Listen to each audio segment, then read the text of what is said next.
The howling wind carried death in its voice, and Clara Whitman could hear it calling her name. Through the frosted window of the abandoned cabin, she watched the snow pile higher against the door, each flake a grain of sand in an hourglass that was running out.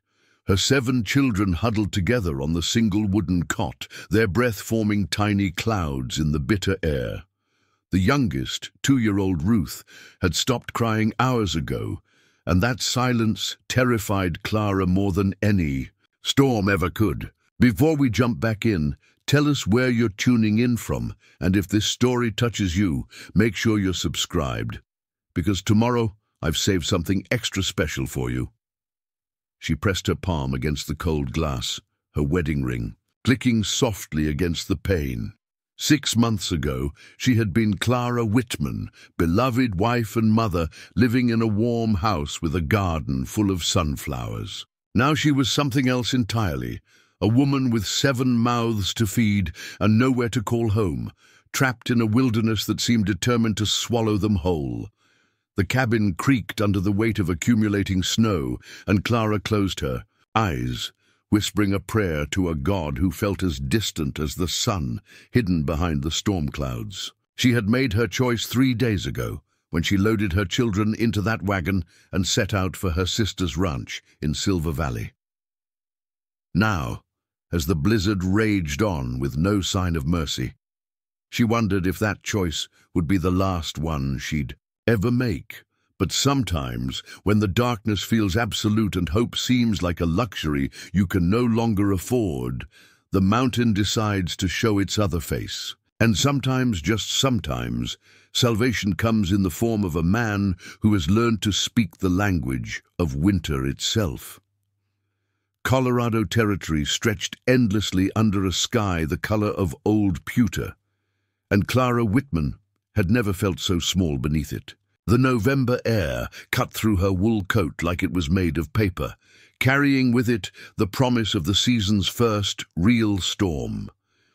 She stood on the porch of what had once been her home, watching the last of their belongings disappear into the back of the covered wagon that would carry them away from everything familiar.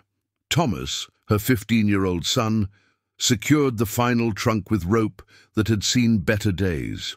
His shoulders had broadened over the past months, forced into the shape of a man's by circumstances that should never have touched a boy his age. He caught her watching and straightened, trying to hide the uncertainty in his eyes behind a mask of determination that reminded her painfully of his father.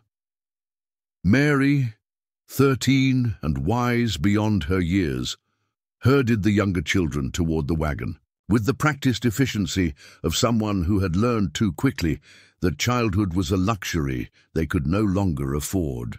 David and Anna followed without complaint, their faces pale but resolute.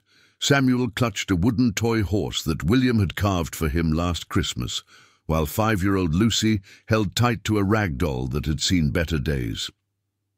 Baby Ruth rode on Mary's hip, her chubby fingers tangled in her sister's brown hair. Clara's throat tightened as she watched them. These children, her children, had already lost so much. Their father's sudden death from fever had shattered their world in ways that still echoed through their daily lives. The bank's foreclosure notice had been the final blow, arriving like a vulture to pick at the bones of their grief. Now, they were leaving Pine Ridge, the only home the children had ever known, to start over with nothing but hope and the promise of her sister's charity.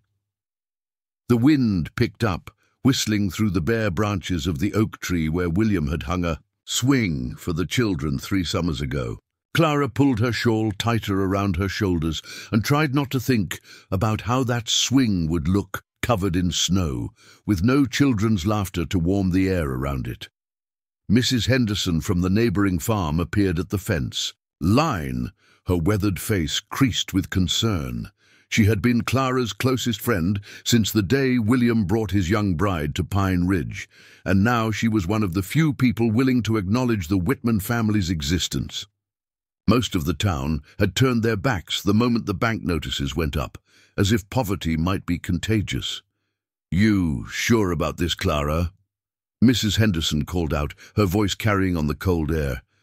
"That storm's coming in faster than anyone expected. Maybe you should wait another day or two."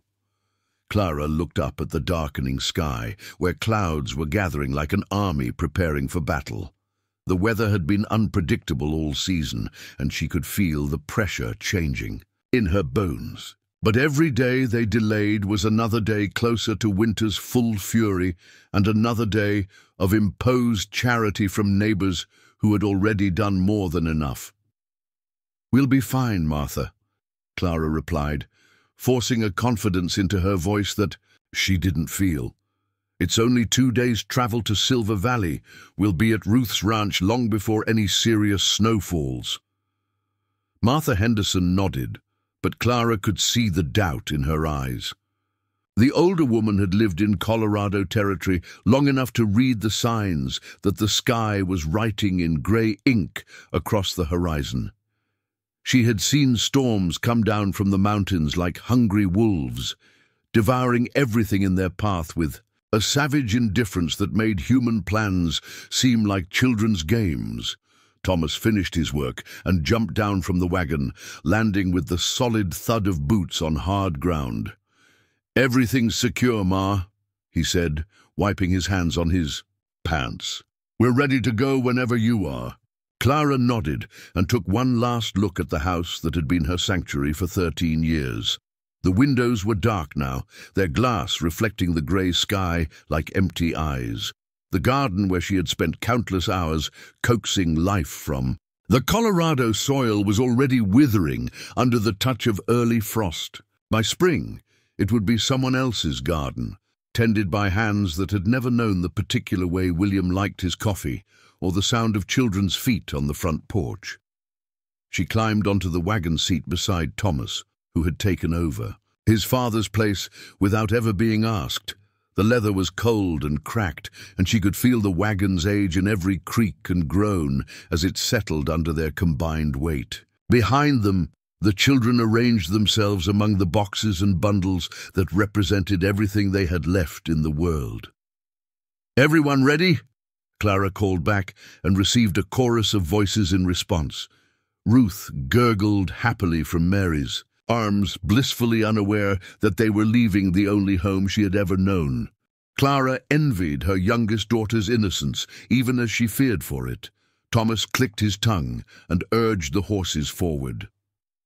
The wagon lurched into motion with a grinding of wheels against the frozen ground, and Clara felt something tear inside her chest as they rolled away from the life she had built with William. She did not look back. She had learned over the past 6 months that looking back only made the moving forward harder. The road to Silver Valley stretched ahead of them like a promise written in dirt and stone. It would take them through Pine Ridge proper, then up into the foothills, where the air grew thin and the trees grew thick. From there, it was a matter of following the old trading routes through the mountain passes until they reached the valley, where her sister Ruth had made her home with her husband and their small cattle ranch. As they passed through town, Clara kept her eyes fixed straight ahead. She could feel the weight of watching eyes from behind curtains and shop windows, but she refused to acknowledge them. Let them stare. Let them whisper about the Whitman family's fall from grace. In 2 days, she would be beyond their reach, starting fresh in a place where William's death and their financial ruin were just distant memories.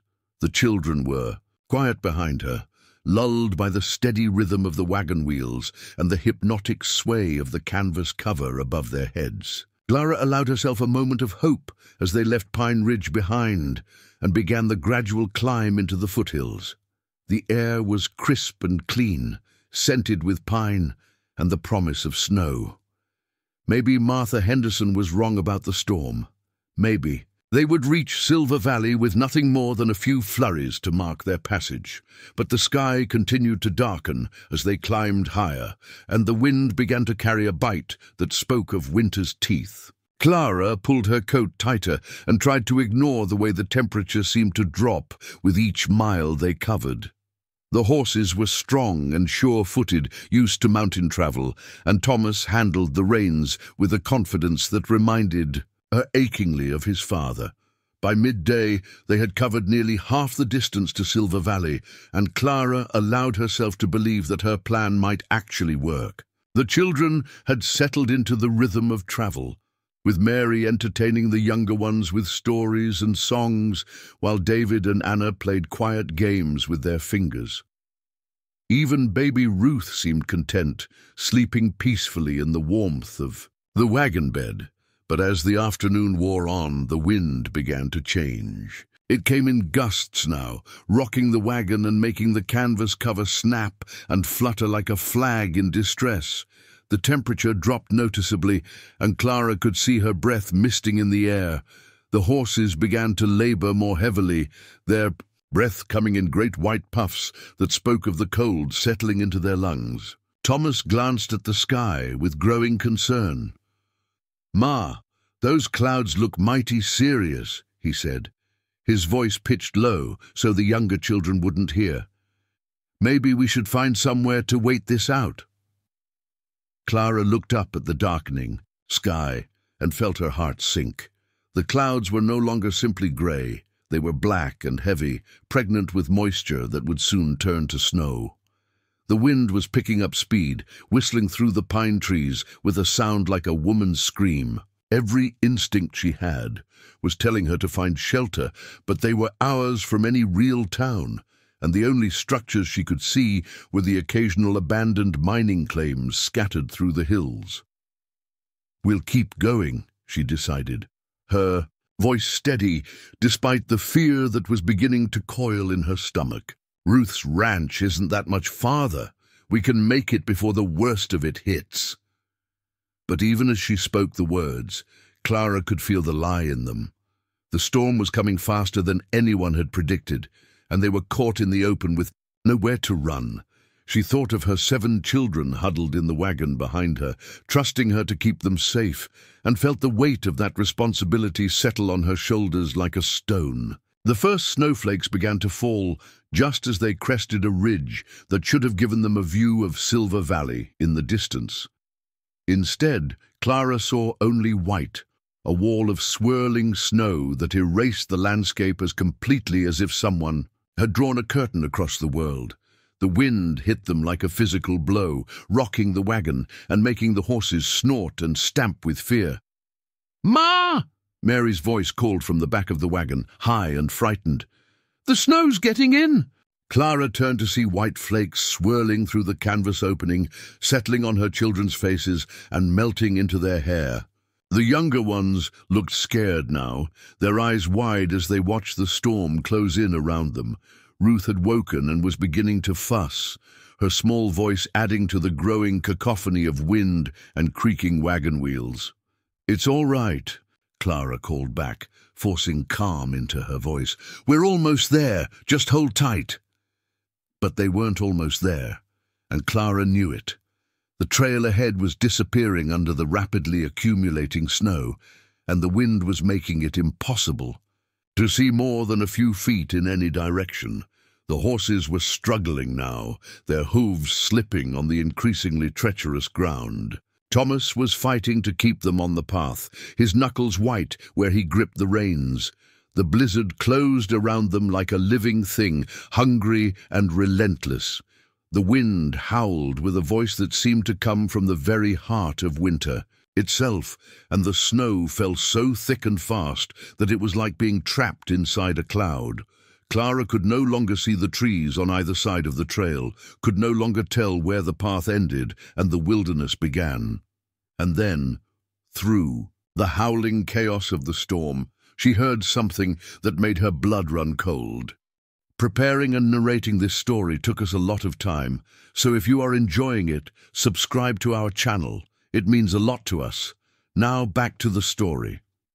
It was Thomas's voice, tight with fear and barely audible over the wind.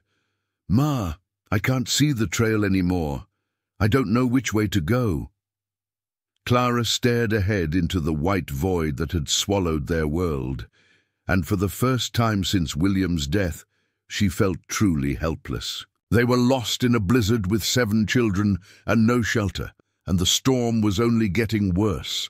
Behind her, she could hear the younger children beginning to cry, their voices thin and frightened in the bitter air. She closed her eyes and tried to think of William, tried to imagine what he would do in this situation. But William was gone, and she was alone with 7 lives, depending on her to make the right choice. The wind cut through her coat like it was made of paper, and she could feel the cold seeping into her bones.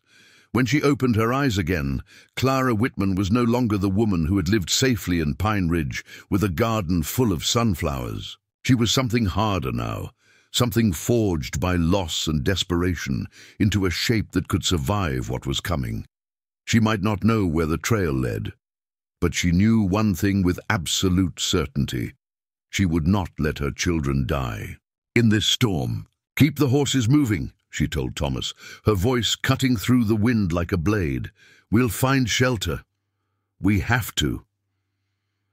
And so they pressed on into the white hell of the blizzard, a small wagon carrying 8 souls through a wilderness that seemed determined to claim them.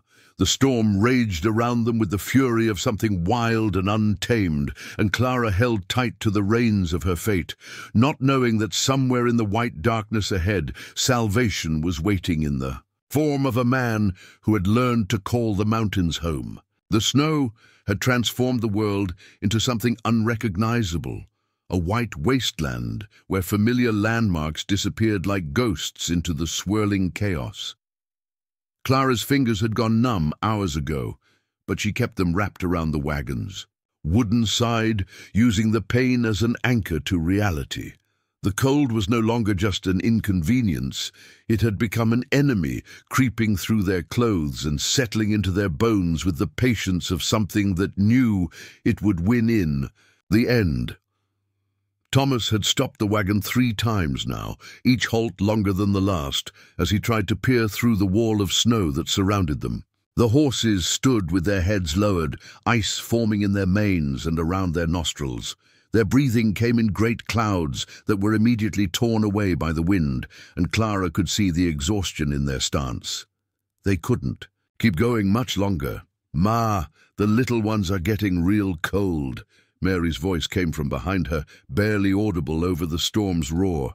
Clara turned to see her eldest daughter holding baby Ruth close to her chest, while Lucy and Samuel pressed against her sides like chicks seeking warmth from their mother. David and Anna huddled together under a blanket that was rapidly becoming wet with snow, their faces pale and pinched with cold. "I know, sweetheart," Clara called back, her own voice hoarse from the effort of speaking over the wind. "We'll find somewhere warm soon." But even as she spoke the words, Clara felt the weight of their impossibility. The storm had erased the world around them so completely that she couldn't tell if they were still on the trail or wandering aimlessly through the wilderness. Every direction looked the same, white and hostile and empty of hope. Thomas tugged at her sleeve, his young face grim with responsibility that no 15-year-old should have to bear. "Ma, I think we need to stop. The horses can't see where they're going, and neither can I. We're just wearing them out for nothing." Clara looked ahead into the impenetrable curtain of snow and felt something cold settle in her chest that had nothing to do with the weather.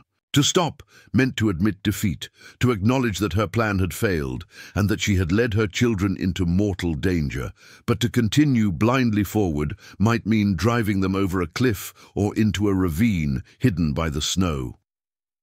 "There," David's voice suddenly cut through the wind, high and excited. "Ma, look there!" Clara squinted in the direction her 11-year-old son was pointing and felt her heart leap. Through the swirling snow, she could just make out the dark shape of a structure, low and solid, against the white chaos around them. It wasn't much more than a shadow in the storm, but it was something. A break in the endless expanse of wilderness that offered the possibility of shelter. "Is it a house?" Samuel asked, his voice small and hopeful.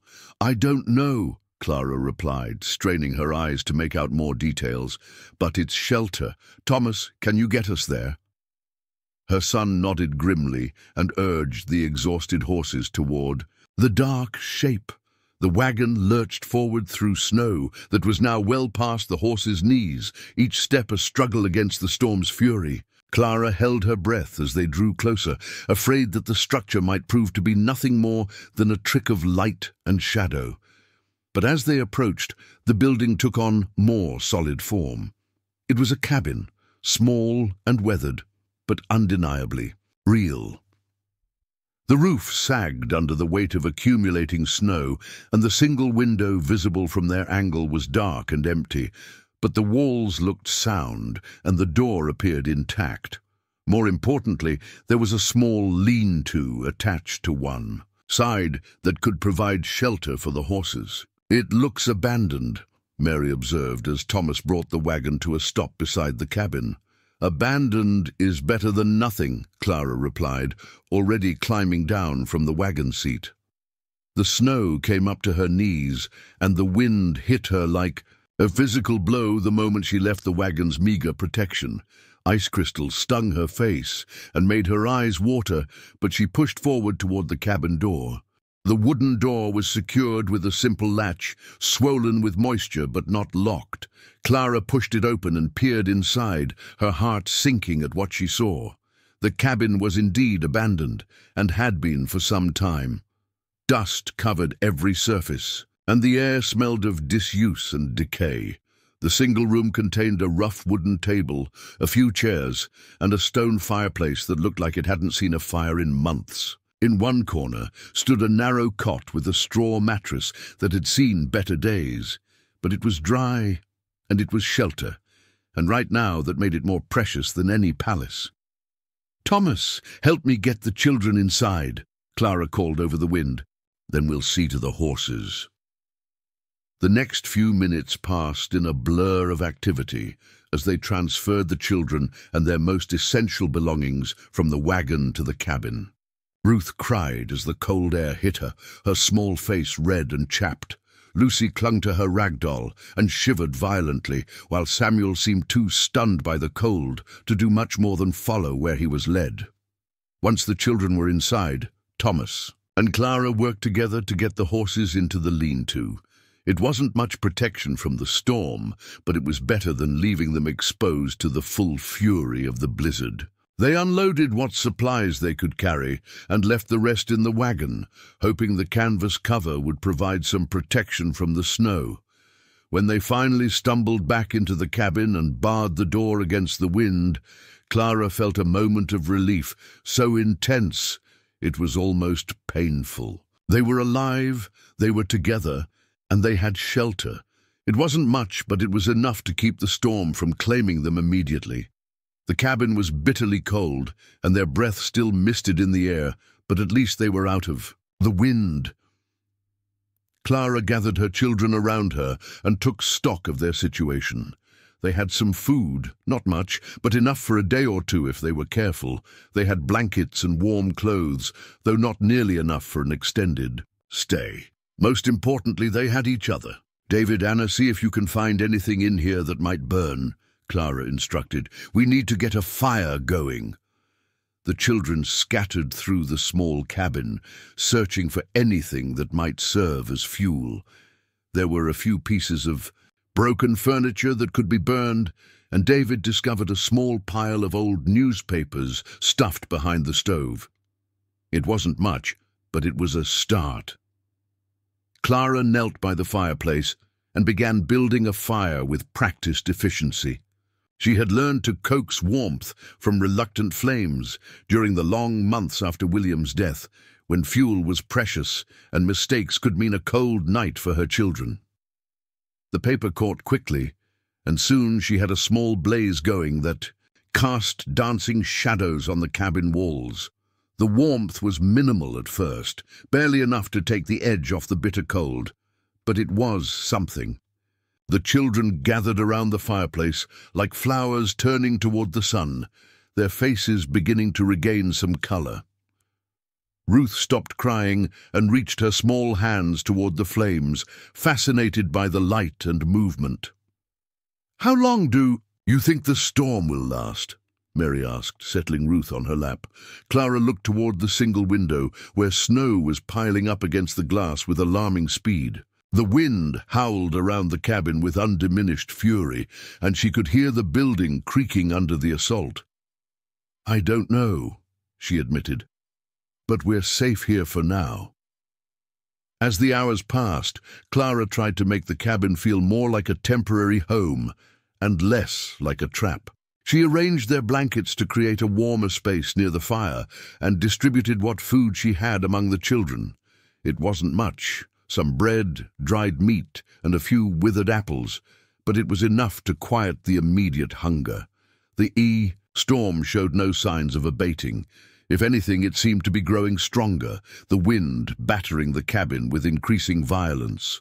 Snow had completely covered the window now, turning the outside world into a mystery. Clara tried not to think about how they would dig out when the storm finally passed, or how they would find their way back to the trail. As darkness fell, the temperature inside the cabin dropped even further. Clara fed the fire carefully, knowing that their fuel wouldn't last forever. The children huddled together under every blanket they had, but she could still see them shivering. Ruth's lips had taken on a faint blue tinge that made Clara's heart clench with fear. "Ma," Thomas said quietly, moving closer to where she sat, by the fire. "What if the storm doesn't stop? What if nobody comes looking for us?" Clara looked into her eldest son's eyes and saw her own fears reflected there. Thomas was trying to be brave, trying to fill his father's shoes, but he was still just a boy facing a situation that would challenge a grown man. She reached out and squeezed his hand, feeling how cold his fingers were, despite the fire. "Then we'll figure something out," she said, putting all the confidence she could muster into her voice. "We've made it this far, haven't we? We're stronger than we think." But privately, Clara was beginning to understand the true scope of their predicament. They were trapped in an abandoned cabin in the middle of a blizzard, with limited food and fuel, and no one knew where they were. The storm could last for days, and even when it finally passed, they would still be lost in unfamiliar territory with no clear way home. She watched her children sleeping fitfully around the dying fire and felt the weight of responsibility settling on her shoulders like a stone. These 7 young lives depended on her, and she was beginning to fear that her best efforts might not be enough to save them.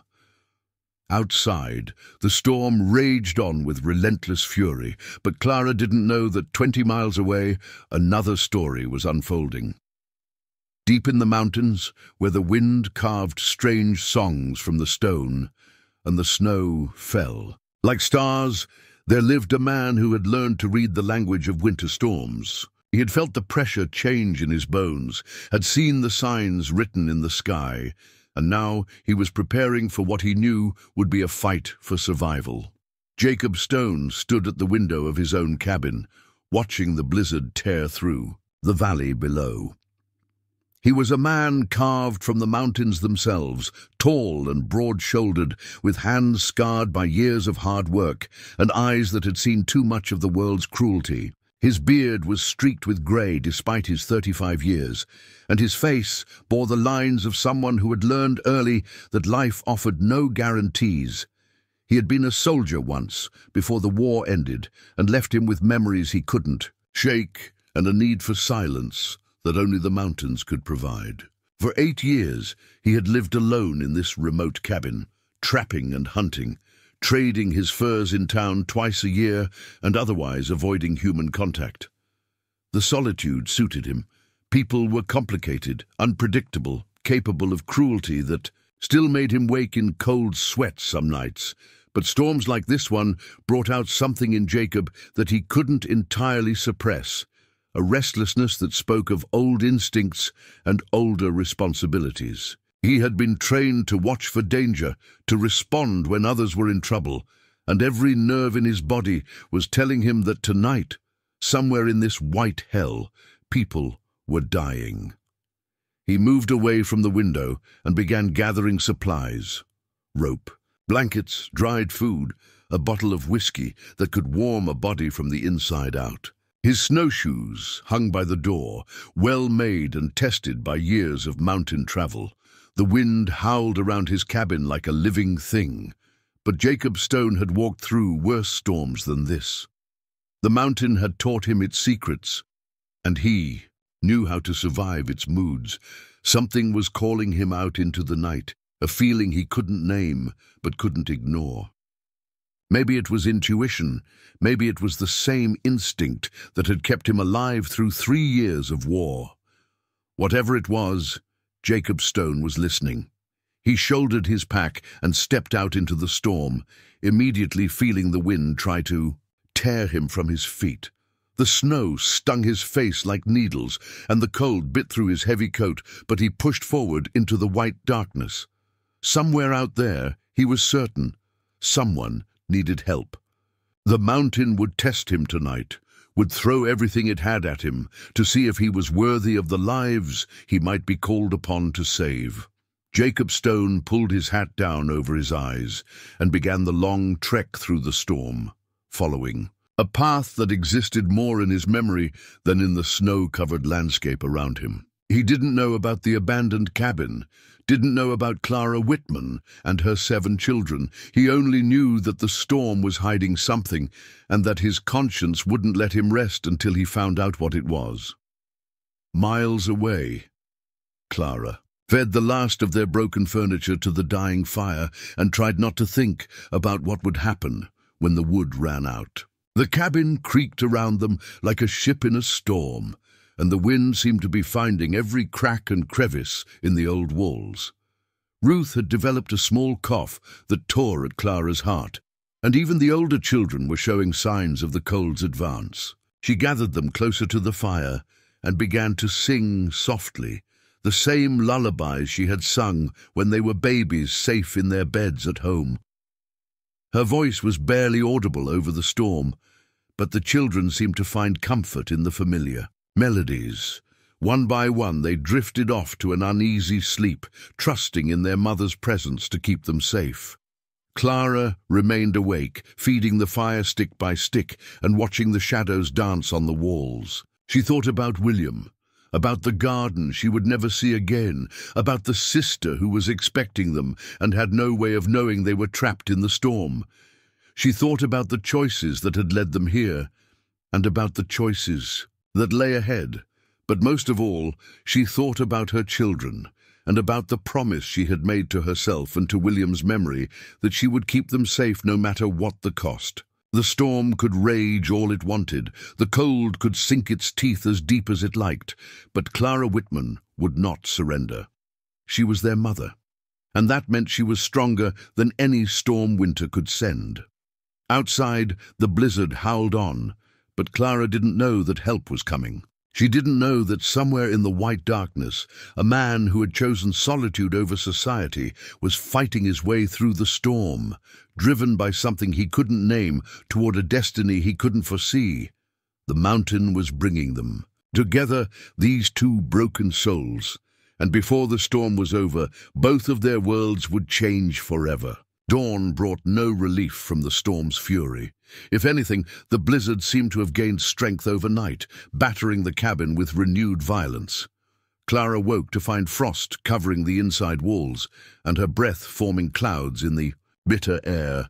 The fire had died to barely glowing embers during the night, and the cold had crept through the room like a living thing, settling into corners and crevices with malevolent patience. Ruth's cough had worsened during the night, a harsh sound that tore at Clara's heart each time it echoed through the small space. The baby's lips held a blue tinge that sent panic racing through Clara's veins, but she forced herself to remain calm. Panic would help no one, and her children needed her to be strong. She carefully added the last few pieces of their remaining wood to the fire, coaxing the embers back to life with gentle breaths. The flames caught reluctantly, as if they too were fighting against the cold that pressed in from all sides. The warmth was pitifully small, barely enough to heat the immediate area around the hearth, but it was all they had. Thomas stirred beside her, his young face pale and drawn with exhaustion. He had insisted on taking turns watching the fire through the night, and Clara could see the toll it had taken on him. Dark circles shadowed his eyes, and his movements were stiff with cold despite the blankets wrapped around him. "How much wood do we have left?" he asked quietly, his voice hoarse. From breathing the frigid air, Clara glanced at their pitifully small pile of fuel and felt her stomach clench. "Not much. Maybe enough for a few more hours if we're careful." The reality of their situation was becoming impossible to ignore. They were trapped in a deteriorating shelter with dwindling fuel, limited food, and no prospect of rescue. The Yisi storm showed no signs of abating, and Clara was beginning to understand that they might not survive another night in these conditions. Mary woke next, immediately gathering Ruth closer to her chest when she heard the baby's labored breathing. At 13, Mary had already learned to read the signs of illness, and Clara could see the fear in her daughter's eyes as she felt Ruth's feverish forehead.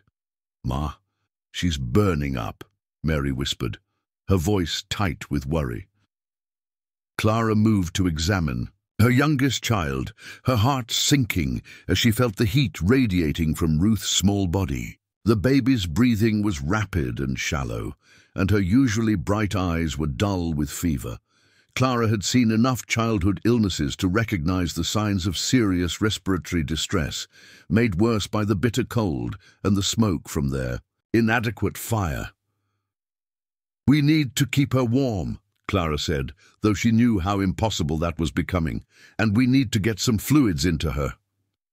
She melted snow in their single pot over the meager fire, creating lukewarm water that she tried to coax down Ruth's throat. The baby accepted only a few sips before turning her head away, too exhausted to cooperate. Clara felt helplessness creeping over her like another layer of cold, seeping into her bones and settling in her chest. The other children woke gradually, their movements sluggish in the bitter air. David and Anna huddled together under a single blanket, their faces pinched with cold. Samuel clutched his wooden horse to his chest, his small fingers nearly blue, despite the gloves Clara had insisted he keep on. Lucy had stopped talking altogether, conserving her energy in the way children instinctively do when survival becomes paramount. "I'm hungry," Samuel said softly, his voice small in the harsh morning light filtering through the snow-covered window. Clara looked at their remaining food supplies and felt another stab of despair. They had perhaps 2 days' worth of bread and dried meat left, and that was if they rationed strictly. The children needed nutrition to fight the cold, but Clara also needed to make their supplies last as long as possible. She distributed small portions of bread and meat, watching her children accept the meager meal without complaint. They had learned over the past months not to ask for more than was available, a lesson that no child should have to master. The bread was hard and the meat tough, but they ate in silence, understanding instinctively that this might be all they would get for some time. "Tell us a story, Ma," Lucy said suddenly, her first words of the morning. "Tell us about the garden." Clara felt tears prick at her eyes as she looked at her youngest daughter's hopeful face. Lucy had loved helping in the garden back home, her small hands carefully planting seeds and watering sprouting vegetables. The memory of those sunny afternoons felt impossibly distant now, like something that had happened to other people in another lifetime. "Once upon a time," Clara began, her voice steady despite the emotion threatening to overwhelm her, "there was a garden where sunflowers grew as tall as trees, and pumpkins big enough for a little girl to ride in like a carriage." As she spoke, Clara watched her children's faces transform. The cold and fear receded slightly as they lost themselves in memories of warm soil and green growing things. Even Ruth seemed to calm, her breathing becoming slightly less labored as she listened. to her mother's familiar voice. But outside, the storm continued its relentless assault. The wind had picked up during the night, and Clara could hear it testing every weak point in the cabin's construction. Snow had completely covered the window now, turning their shelter into a cave of shadows and flickering firelight. The walls creaked ominously under the weight of accumulating snow, and Clara found herself holding her breath each time a particularly strong gust shook the building. Meanwhile, miles away through the white hell of the blizzard, Jacob Stone was fighting his own battle against the storm. He had been walking for hours, following paths that existed more in memory than reality, guided by instincts honed through years of mountain living and military training. The snow came past his knees in places, and the wind threatened to tear him from his feet with every step. His beard was caked with ice, and his fingers had gone numb inside his heavy gloves, but Jacob pressed on. Something was driving him forward, a certainty that grew stronger with each labored step. People were out there somewhere, and they needed help. He had learned to trust these feelings during the war, when the ability to sense danger or opportunity could mean the difference between life and death. The snowshoes helped, distributing his weight across the surface and allowing him to make progress where ordinary boots would have left him floundering. But even with the proper equipment, travel was grueling. The storm seemed determined to erase every landmark, every familiar reference point that might guide his way. Jacob paused beneath a cluster of pine trees, using their partial shelter to catch his breath and check his bearings. The world around him was a blank canvas of white, unmarked by any sign of human passage. But he knew these mountains, knew the subtle rise and fall of the terrain, even when it was hidden beneath feet of snow. He was getting close to something. He could feel it in his bones, the same way he could feel changes in weather or the approach of spring. His military training had taught him to trust his instincts, and those instincts were screaming that he was needed somewhere ahead. The storm had been raging for nearly 24 hours now, long enough to trap anyone caught in the open. Jacob thought about the various shelters scattered through this part of the mountains, mining claims, hunting cabins, old homesteads abandoned when the gold played out. Most were in poor condition, barely adequate for summer camping, let alone protection from a blizzard like this. He adjusted his pack and pushed forward again, fighting through drifts that sometimes came up to his waist. The cold was becoming serious now, even for someone with his experience. His feet were starting to lose feeling despite his heavy boots, and he could feel the early warning signs of frostbite in his exposed cheeks. But Jacob Stone had endured worse conditions than this. He had marched through Georgia swamps in summer and Virginia mountains in winter. He had slept in trenches filled with freezing water and fought battles in weather that would have killed lesser men. This storm was fierce, but it was not fiercer than his determination. Back in the cabin, Clara was facing her own crisis of determination. The fire was dying again, reduced to glowing coals that provided barely any warmth. She looked at their pile of fuel and realized with sinking heart that they had perhaps an hour's worth of burning material left. After that, they would be at the mercy of the cold. Thomas seemed to read her thoughts. "Ma, there's got to be something else we can burn. What about the table or the chairs?" Clara looked around the small cabin with new eyes, evaluating everything as potential fuel. The furniture was rough and old, but it was wood, and wood would burn. It would mean destroying the shelter's meager furnishings, but staying warm was more important than preserving someone else's abandoned property. "Help me break up that chair," she told Thomas, pointing to the most rickety of the cabin's seats. Together, they dismantled the chair piece by piece, using a loose stone from the fireplace to smash the joints apart. The wood was dry and would burn well, but Clara calculated that even breaking up all the furniture in the cabin would only buy them another day or two at most. Ruth's condition was worsening. The baby's fever had climbed higher, and her breathing had become even more labored. She lay listlessly in Mary's arms, her small face flushed with heat that contrasted starkly with the bitter cold surrounding them. Clara tried again to get fluids into her, but Ruth could barely swallow, her tiny throat constricted with illness. "She needs medicine," Mary said, her voice breaking with the effort to stay calm. "She needs a doctor." Clara nodded, though they both knew how impossible that was. The nearest doctor was back in Pine Ridge, and even if the storm suddenly stopped, they had no way to get there. They were completely cut off from help, trapped in their deteriorating shelter with a sick baby and dwindling supplies. As the day wore on, the children's spirits began to flag. The initial relief of finding shelter was wearing off, replaced by the growing realization that their situation was becoming desperate.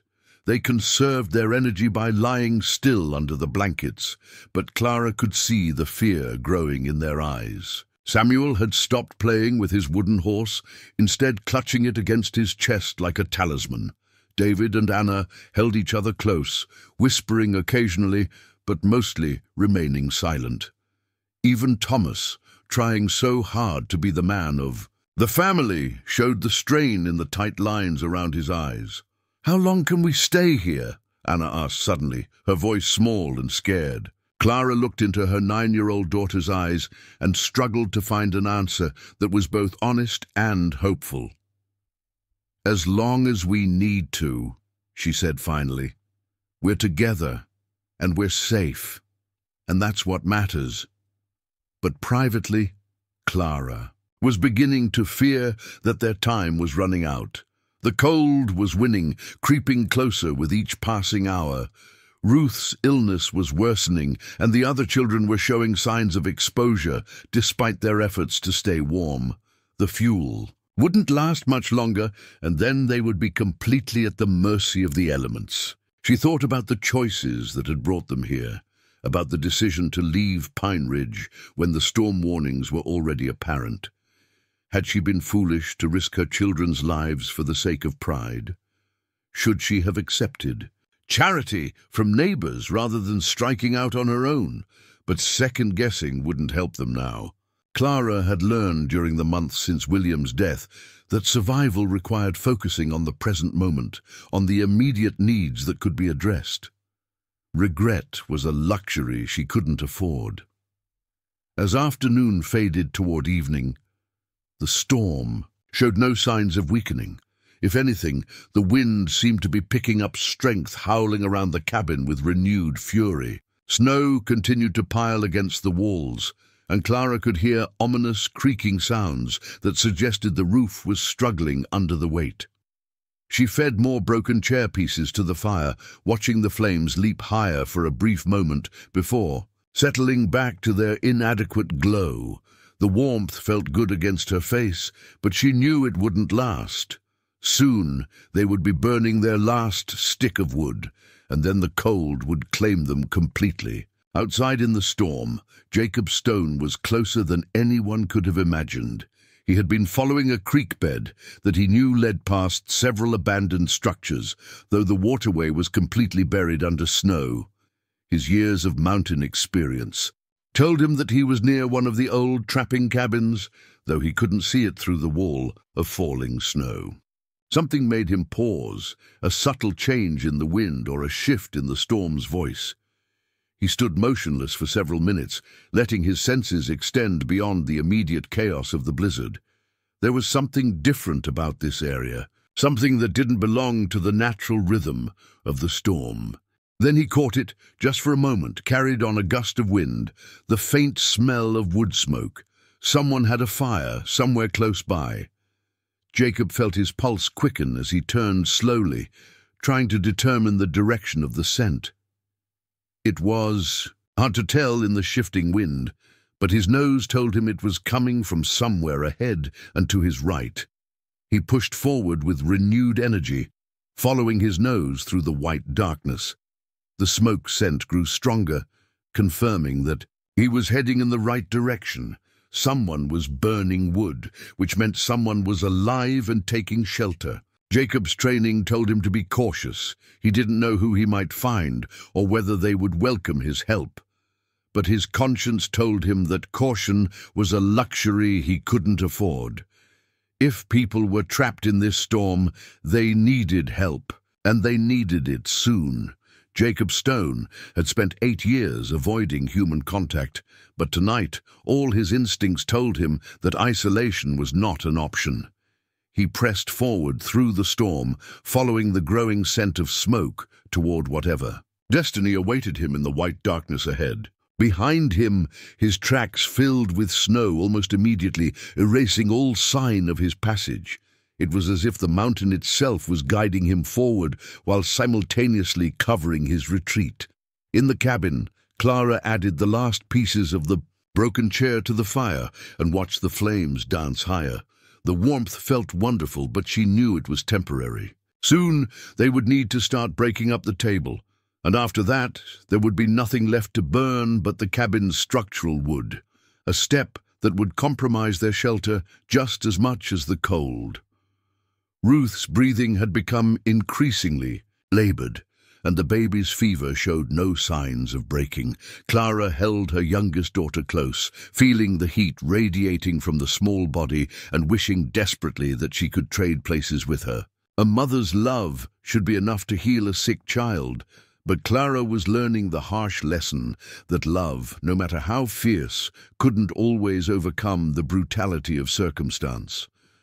The wind outside was reaching a crescendo, battering the cabin with such force that the entire structure shook.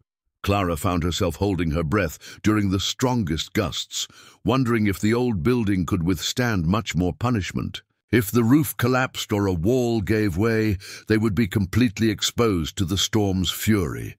She gathered her children closer to the fire, wrapping them in every blanket and piece of clothing they had. They huddled together like survivors of a shipwreck, clinging to each other and to the small circle of warmth that was all that stood between them and the merciless cold. "Ma," Thomas said quietly, his voice barely audible over the storm. "Do you think anyone's looking for us?" Clara met her eldest son's eyes and saw her own fears reflected there.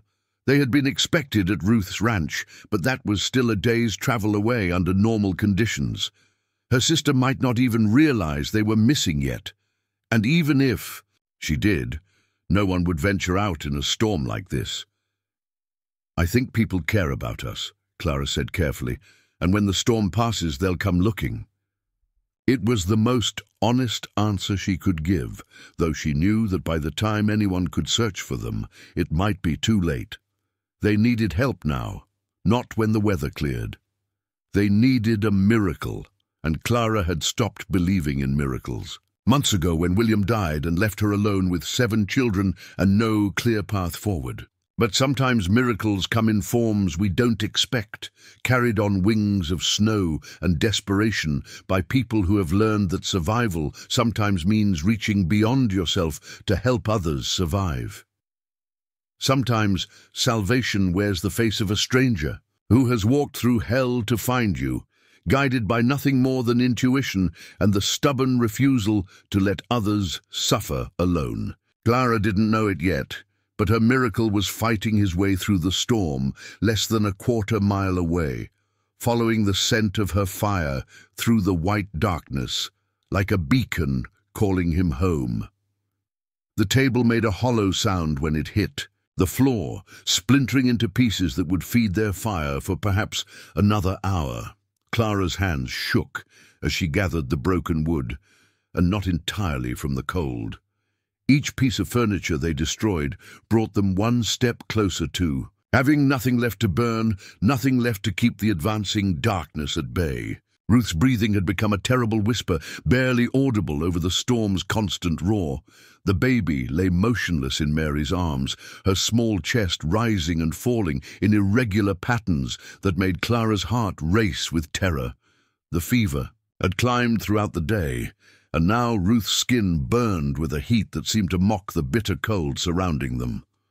"Ma, she's not drinking anything," Mary said, her voice cracking with exhaustion and fear. "I've been trying to get water into her, but she won't swallow." Clara knelt beside her daughters, pressing her palm gently against Ruth's forehead. The heat was alarming, and the baby's breathing sounded wet and congested. Without medicine, without a doctor, without even basic medical supplies, Clara felt utterly helpless. She was watching her youngest child slip away, and there was nothing she could do to stop it. "Keep trying," she whispered, though she knew how inadequate the words were. "Just keep trying." The other children watched in silence. Their young, faces grave, with understanding they shouldn't have possessed. Death had already visited their family once, when their father died, and they recognized its approach now in their baby sister's labored breathing. Samuel had stopped asking for food, and Lucy hadn't spoken in hours. Even Thomas, trying so desperately to be strong, couldn't hide the fear in his eyes. Outside, the storm had reached a new level of fury. The wind screamed around the cabin with such violence that the entire structure groaned under the assault. Snow had piled so high against the walls that Clara could no longer see any trace of the window.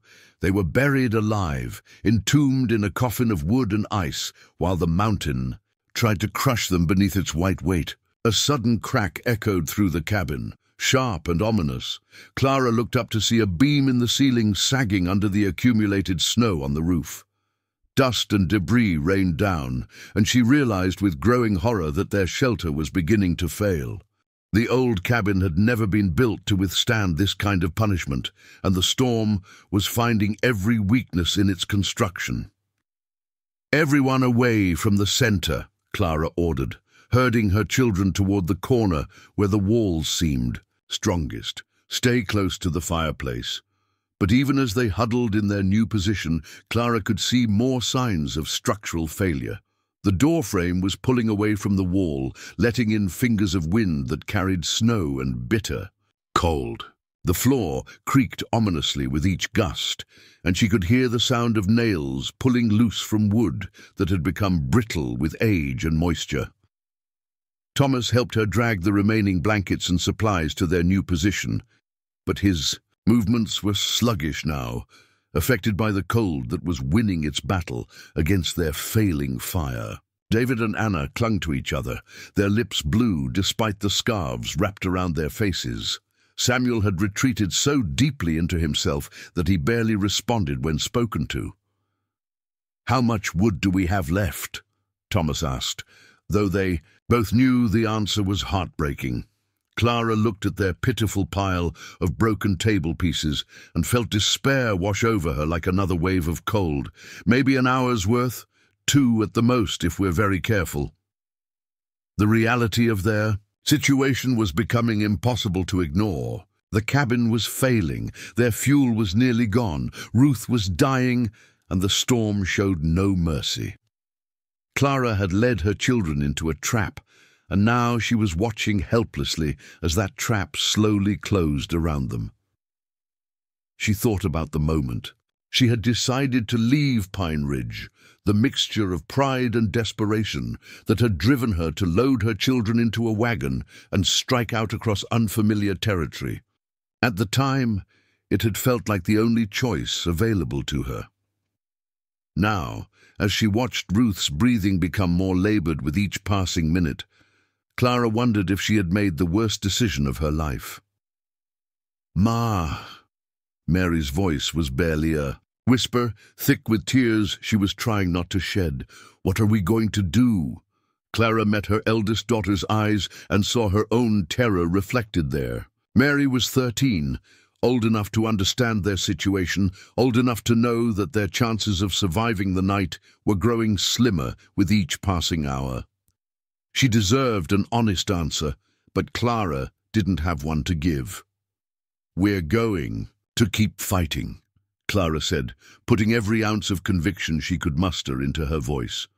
"We're going to keep the fire burning, and we're going to take care of each other, and we're going to survive this." But even as she spoke, the words, Clara could hear their hollowness. Fighting required weapons, and they were running out of everything they needed to battle the cold. Soon they would be reduced to burning their own clothes, their own shelter, anything that would feed the flames for a few more precious minutes. Another beam cracked overhead, and more debris showered down on them. The roof was definitely failing, now buckling under the enormous weight of snow that continued to accumulate with each passing hour. Clara realized with sick certainty that they might not even make it to morning. The cabin could collapse at any moment, burying them under tons of snow and timber. She gathered her children closer, arranging them so that the older ones were protecting the younger ones, creating as much warmth as possible with their shared body heat. Ruth lay in the center of their huddle, her breathing now so shallow that Clara had to lean close to make sure she was still alive. "Tell us about spring," Lucy said suddenly, her small voice cutting through the storm's roar. "Tell us about when it gets warm again." Clara felt tears freeze on her cheeks as she looked at her 5-year-old daughter's hopeful face. Lucy still believed that spring would come, that warmth and growing things and bright sunshine were still possible.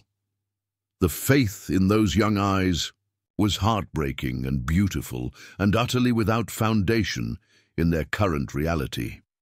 "In spring," Clara began, her voice steady despite the emotion threatening to overwhelm her, "the snow melts and runs in little streams down the hillsides. The grass turns green, and flowers push up through the soil like they're eager to see the sun." As she spoke, Clara watched her children's faces transform once again. Even in their desperate situation, they could still find comfort in dreams of warmth and renewal.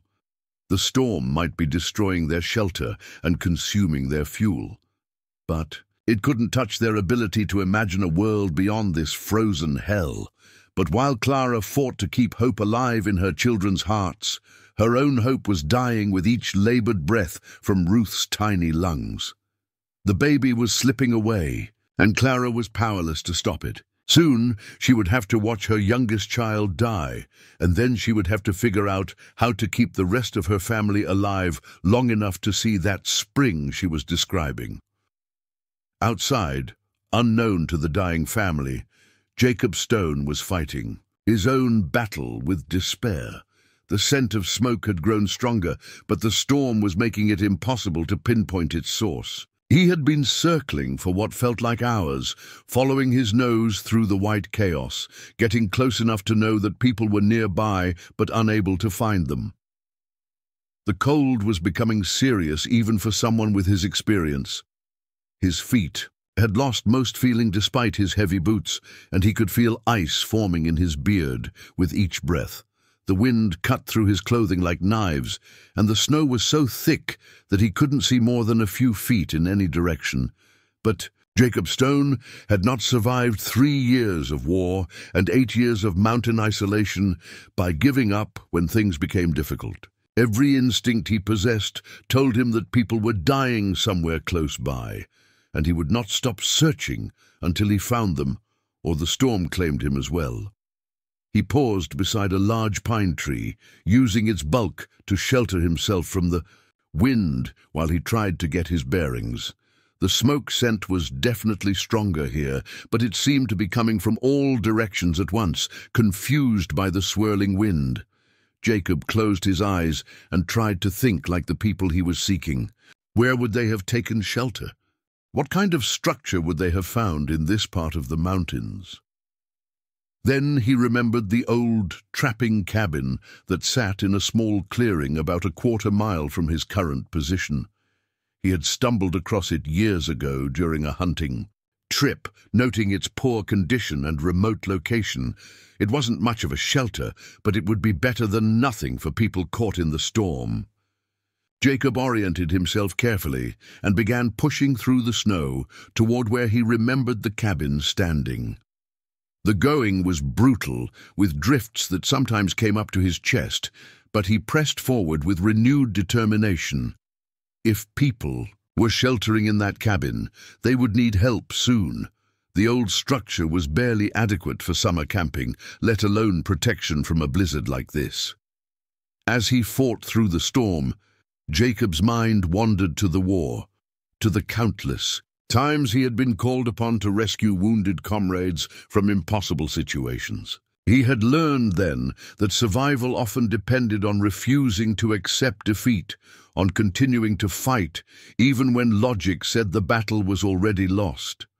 Tonight felt like one of those battles, with lives hanging in the balance and time running, out with each passing minute.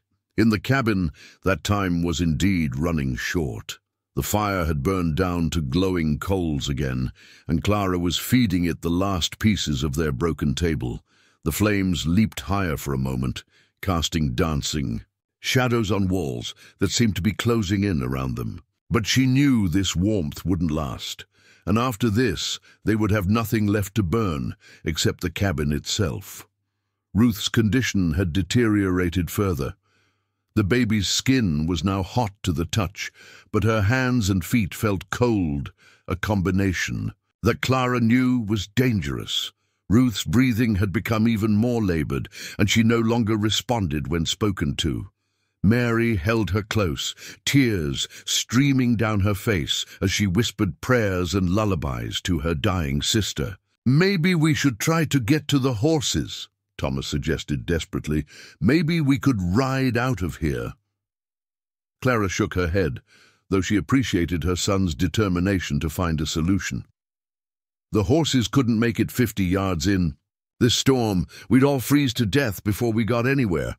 The truth was that they were trapped completely, cut off from the outside world by walls of snow and wind that might as well have been made of iron.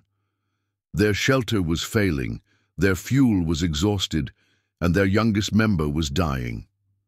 Clara had run out of options, run out of plans, run out of everything except the stubborn refusal to give up that had carried her through the months since William's death. Another beam cracked overhead, this one closer to their huddle.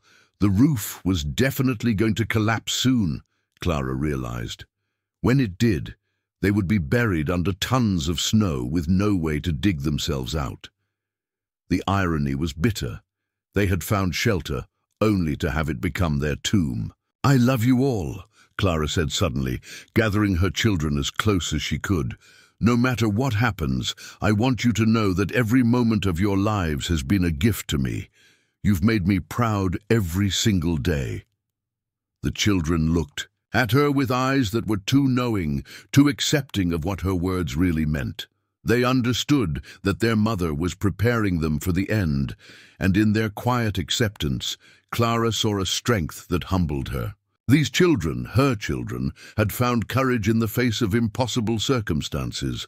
But even as Clara prepared herself and her family for what seemed inevitable, salvation was stumbling through the storm toward them.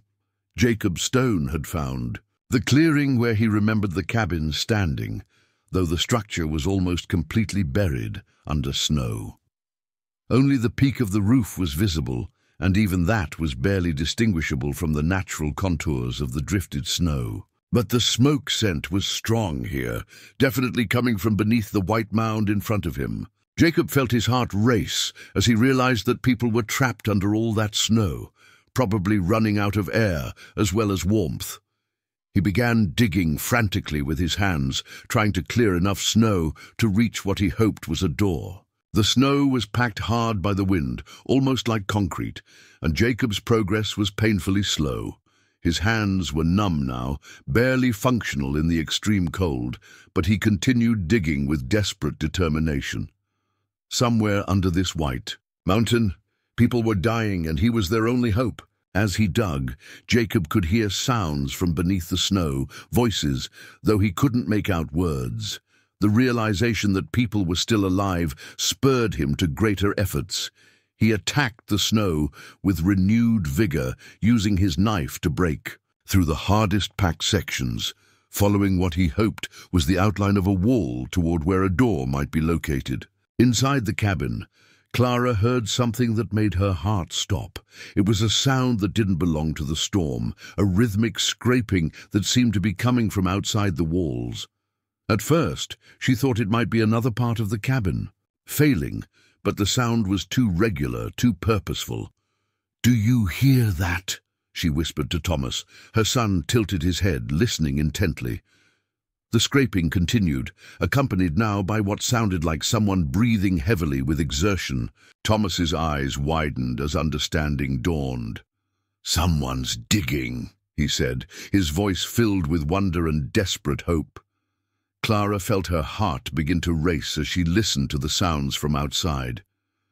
It was impossible, but unmistakable. Someone was out there in the storm, trying to reach them. After hours of despair, after accepting that they were going to die in this frozen tomb, help had arrived in the form of a stranger, willing to risk his own life in the howling darkness. "Help!" Thomas shouted toward the wall where the sound seemed strongest. "We're in here! Help us!" The digging sounds intensified, and Clara could hear a man's voice calling back, though the words were lost in the storm's roar. But the tone was reassuring, determined, the voice of someone who had found what he was looking for and would not be deterred from reaching it. Clara gathered her children around her, hardly daring to believe that rescue was possible. Ruth lay unconscious, in Mary's arms, her breathing now barely perceptible, but maybe there was still time. Maybe this stranger, whoever he was, had the knowledge and supplies to save her youngest daughter's life. The scraping sounds grew louder, closer, and Clara realized that their miracle was digging his way toward them, one handful of snow at a time, guided by nothing more than the knowledge that people needed help and the refusal to let them die alone in the storm. Outside, Jacob Stone continued his desperate excavation, his hands bleeding now from the rough ice and his breath coming in great gasps of effort. But he could hear voices from inside the buried cabin, voices that told him he was not too late. People were still alive in there, still fighting, still hoping for rescue. And Jacob Stone, the man who had chosen isolation over society, who had spent 8 years avoiding human contact, was about to become the most important person in 8 lives. The difference between death and survival in a storm that had tested them all to their absolute limits. The mountain was about to witness an act of salvation that would change everything for everyone involved, proving that sometimes the greatest strength comes not from standing alone, but from choosing to reach out and pull others back from the brink of darkness. The door burst inward with a crash that sent snow cascading across the cabin floor, followed immediately by a figure so covered in ice and snow that he looked more like a creature of winter than a man. Jacob Stone stood in the doorway for a moment, his massive frame filling the opening, steam rising from his body as the warmth of the cabin met the bitter cold that clung to his clothes. Clara stared at him in stunned silence, hardly able to believe that rescue had actually come. The man before her was tall and broad-shouldered, with a beard thick with ice and eyes that took in their desperate situation with the swift assessment of someone accustomed to emergency. His breathing was labored from the effort of digging through the snow, but his gaze was steady and calm. "How many?" he asked simply, his voice rough from the cold, but carrying an authority that immediately commanded attention. 8, Clara managed to say, her voice barely a whisper. 7 children, and myself, the baby. She's very sick. Jacob's eyes immediately went to Ruth, still unconscious in Mary's arms. He stepped fully into the cabin, closing the door behind him, and immediately moving toward the fire. Clara watched as he shrugged off a heavy pack and began pulling items from it with practiced efficiency. Blankets, medical supplies, and a bottle that caught the firelight. "How long has she been like this?" he asked, kneeling beside Mary and gently placing a hand on Ruth's forehead. "Since yesterday," Clara replied, moving closer. "The fever keeps climbing, and she won't drink anything. I don't know what to do." Jacob nodded grimly, his experienced hands checking Ruth's pulse and breathing. Pneumonia, most likely, brought on by the cold and damp. He looked up at Clara, and she saw something in his eyes that gave her the first real hope she had felt. "In days. I've seen it before. She's not gone yet." From his pack, Jacob produced a small bottle of clear liquid and a cloth. He dampened the cloth and began gently wiping Ruth's face and hands, the alcohol evaporating quickly and helping to bring down her fever. Then he produced another bottle, this one containing what looked like honey mixed with herbs. "This will help with the breathing," he said, carefully coaxing a few drops between Ruth's lips. "My grandmother's recipe. It's helped more than one child through the lung fever." Clara watched in amazement as this stranger, this mountain man who had appeared from nowhere in the middle of a blizzard, tended to her dying daughter with the skill of someone who truly knew what he was doing. His hands were gentle despite their obvious strength, and he worked with a quiet confidence that spoke of experience with medical emergencies. "The rest of you," Jacob said without looking up from Ruth, "gather around the fire. We need to get everyone warmed up properly." He glanced at Thomas.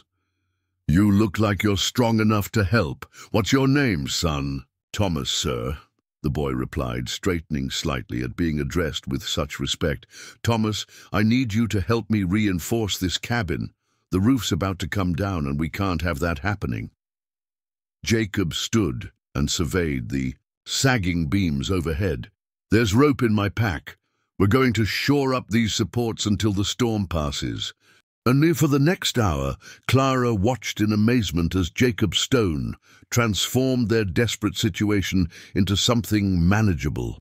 He and Thomas worked together to secure the failing roof beams, using rope and pieces of timber from his pack to create a framework that could support the enormous weight of snow above them. Meanwhile, he had Clara and Mary tend to Ruth using his medical supplies, showing them how to administer the herbal medicine and how to position the baby to help her breathing. Under his guidance, Ruth's condition began to stabilize. Her fever broke slightly, and her breathing became less labored. "Where did you come from?" Clara asked, as they worked together to make the other children more comfortable with the extra blankets Jacob had brought. "I live about 20 miles north of here," Jacob replied, adjusting Samuel's position so the boy could share more warmth with his sisters. "Been up there for 8 years now. I felt this storm coming and knew someone might get caught in it." Clara studied his face in the firelight, noting the weathered features and the careful way he moved around her children, gentle but respectful, never presuming familiarity, but clearly comfortable with taking charge of a crisis. "You came out in this storm just because you thought someone might need help."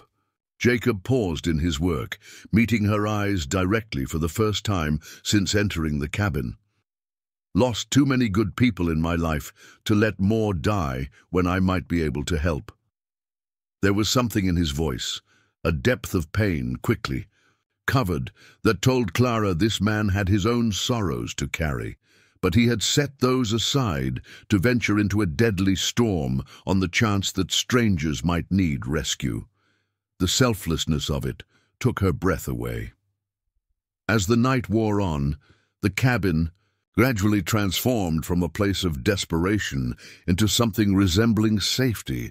Jacob's reinforcements held against the storm's fury, and his additional fuel, seasoned wood from his own supply, fed a fire that actually provided real warmth. Ruth continued to improve under his care, her breathing becoming stronger and more regular.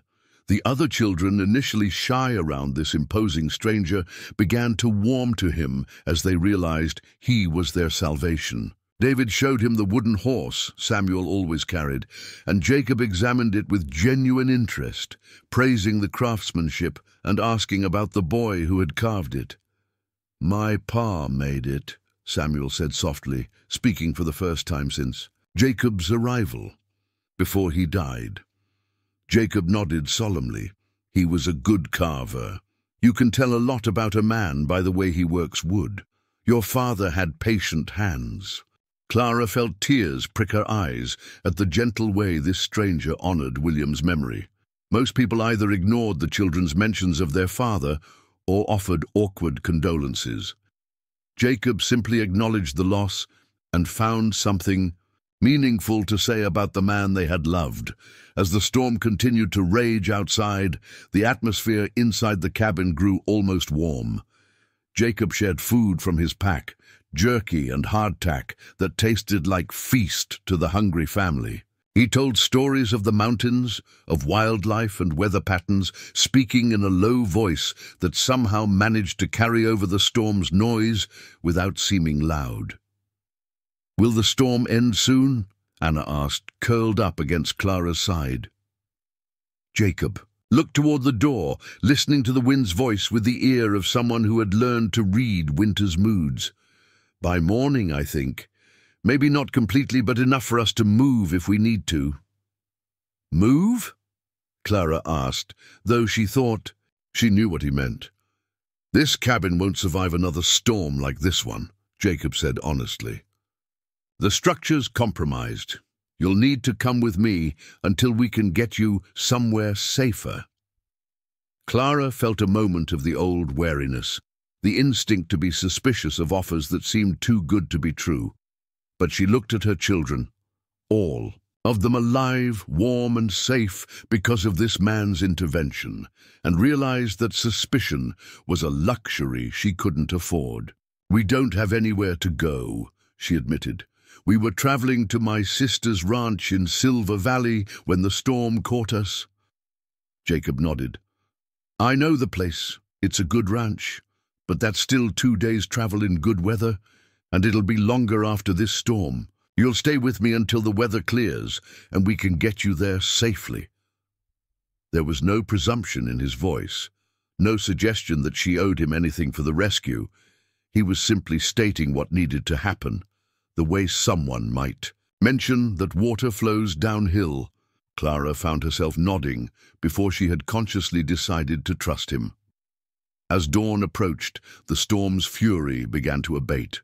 The wind's constant shriek moderated to a more bearable howl, and the relentless battering of snow against the walls decreased to occasional gusts. Jacob periodically checked outside, monitoring the weather with the expertise of someone who had spent years learning the mountain's patterns. Ruth woke as the light began to change, her eyes clearer than they had been in days. She looked around the cabin with curiosity rather than the glazed confusion of fever, and when Mary offered her water, she drank readily. Jacob checked her breathing and nodded with satisfaction. "She'll be fine now," he told Clara. "The fever's broken and her lungs are clearing. Children heal fast when they're properly cared for."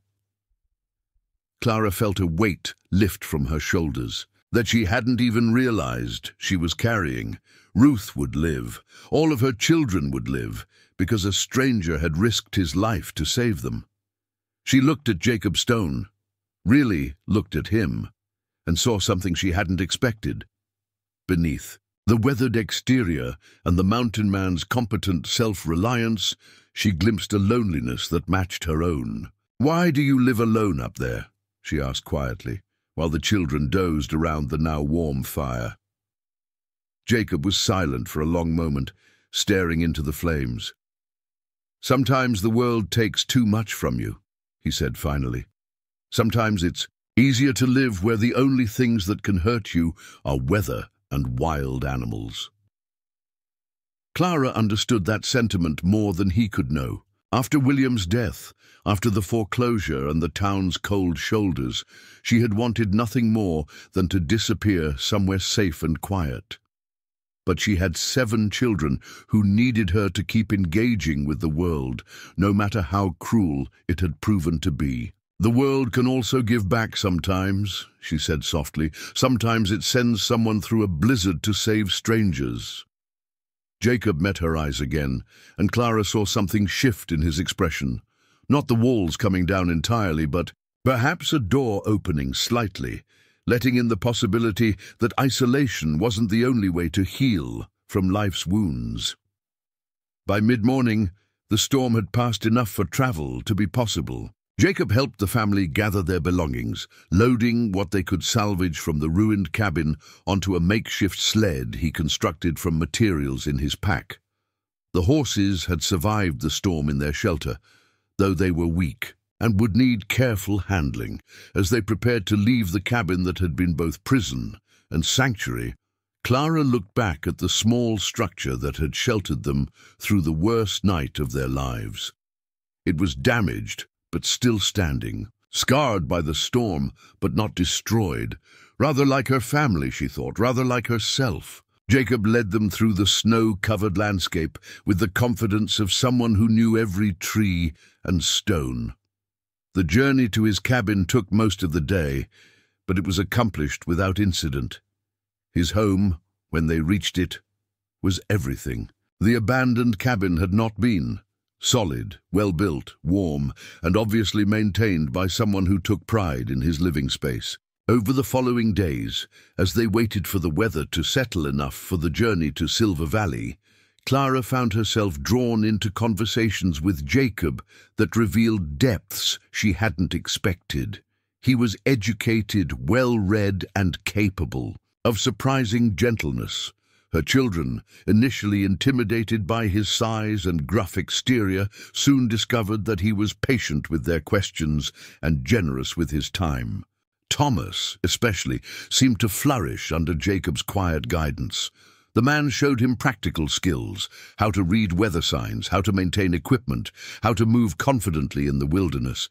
But more importantly, he treated the boy as someone worthy of respect and attention. On their last evening before the planned departure for Silver Valley, Clara found herself sitting with Jacob by his fireplace while the children slept.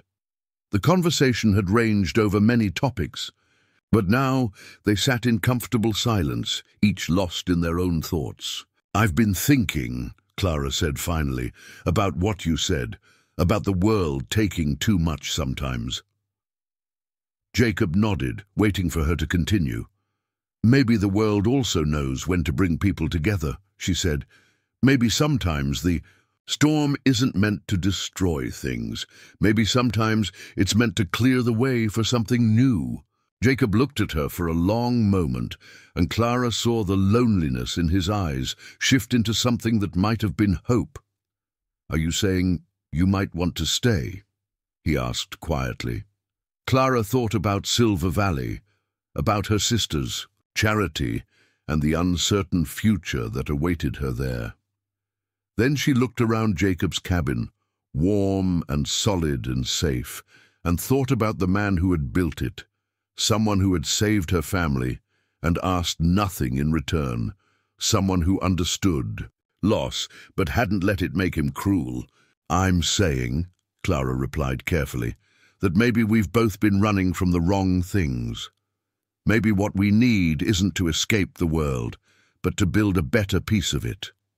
Jacob smiled then, the first real smile she had seen from him, and Clara felt something settle in her chest that had been restless since William's death. Not the old love that belonged to her husband's memory, but something new, something that acknowledged the woman she had become through trial and loss, and the man who had proven that kindness still existed in unexpected places.